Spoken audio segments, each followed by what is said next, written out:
पटेल साहब, क्या आपको लगता है, क्योंकि कल प्रधानमंत्री नरेंद्र मोदी भी वलसाड पहुंच रहे हैं, आज जहां भरूच में हम मौजूद हैं वहां हम देख रहे हैं योगी आदित्यनाथ, नितिन गडकरी और आपकी पार्टी के तमाम बड़े नेता, सिर्फ यही नहीं अलग अलग कॉन्स्टिट्यूएंसीज में भी नजर आ रहे हैं। एक साथ पूरी फौज उतारने के पीछे मकसद क्या है?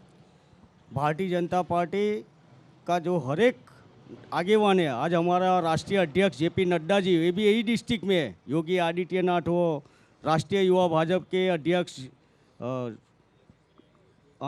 तेजस्वी सूर्या जी है, ऐसे बड़े बड़े जितने भी हमारे आगेवान हैं, आज पूरे 89 सीट पे वो प्रचार का श्री गणेश कर रहे हैं।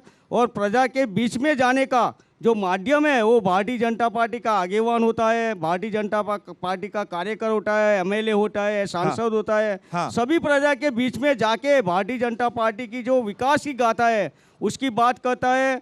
भरूच के अंदर जो बात करना चाहता हूँ तो हमारे जो सांसद है, एमएलए है, उसने भी भारतीय जनता पार्टी का विकास बहुत ज़्यादा किया है। नहीं, लेकिन आप लोगों ने जो पूरी फौज उतारी है, ऑपोजिशन ये आरोप लगा रहा है कि देखिए इस बार बड़ी खलबली है बीजेपी के खेमे में, इसलिए पूरी फौज उतारनी पड़ रही है, बड़े बड़े नेताओं को आना पड़ रहा है। ऐसे 27 साल से वो लोग ऐसे ही बोल रहे हैं। विरोध पक्ष का बोलना ही ऐसा है। बाकी भारतीय जनता पार्टी 95 से ठीक है, सतत भारतीय जनता पार्टी के गुजरात के मतदारों ने भारतीय जनता पार्टी को विजय बनाया है। और गुजरात के अंदर इस बार भी पूरा रिकॉर्ड भारतीय जनता पार्टी तोड़ने जा रही है, क्योंकि हमारा नरेंद्र भाई मोदी, अमित भाई शाह तो जेपी नड्डा जी और भूपेंद्र पटेल के अध्यक्ष में हम एक गुजरात के अंदर सब रिकॉर्ड तोड़ने जा रहे हैं आगामी दिनों में। परिमल सिंह जी, अब जवाब क्या है? देखिए कारपेट बॉम्बिंग तो हो रही है और ये आगे भी होगी, बड़े बड़े नेताओं की फौज अब क्यों ना उतारी जाए? आप लोग सवाल उठाते हैं कि भाई इतने सारे बड़े नेताओं को क्यों उतारा जा रहा है? बीजेपी में अंदर खाने बड़ी हलचल है,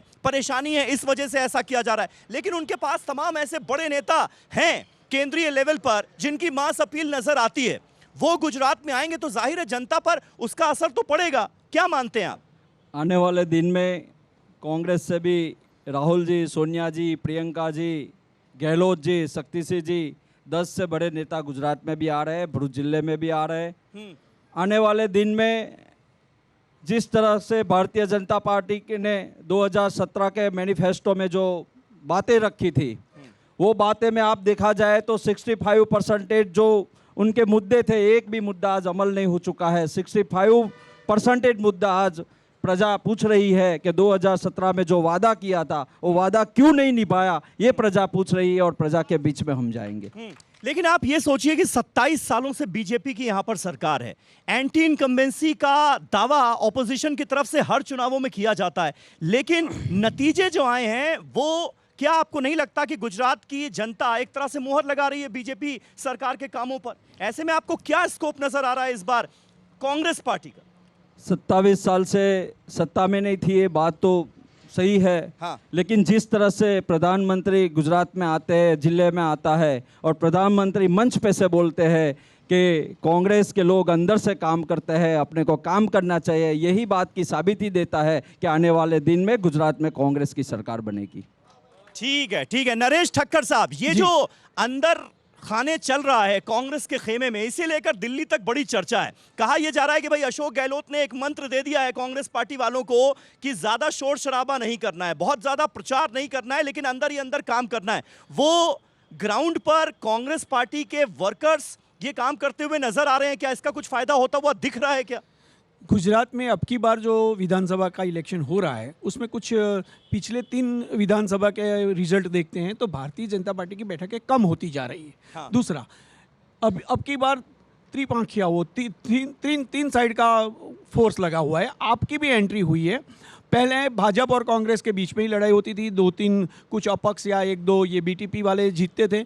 लेकिन ये जो आपने कहा कि कोई भी चांस भारतीय जनता पार्टी गुजरात में कुछ सीटें कम हो या अपना टारगेट पूरा ना हो वो लेना नहीं चाहती, इसीलिए एक माहौल बनाना है। और माहौल तो गुजरात में संवेदनशील गुजरात है, उसमें माहौल उसी से होता है। जितने प्रचार प्रसार और जितनी भी मेहनत लगाई जाए वो भारतीय जनता पार्टी पूरे तन मन धन से लगा रही है।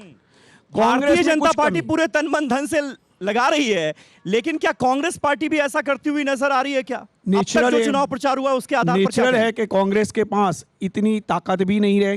गुजरात में अहमद भाई नहीं है तो उसकी भी इफेक्ट आ रही है, उसका फ़ायदा भी भारतीय जनता पार्टी को मिल रहा है, क्योंकि मजबूत नेतृत्व जो होना चाहिए, कांग्रेस की एक कमनसीबी है गुजरात के लिए कि कांग्रेस हाईकमांड जो होता है वो कितना स्ट्रांग रहना चाहिए। जो गुजरात की प्रदेश कक्षा की कांग्रेस होती है, अभी लड़ते हैं सब अंदर अंदर,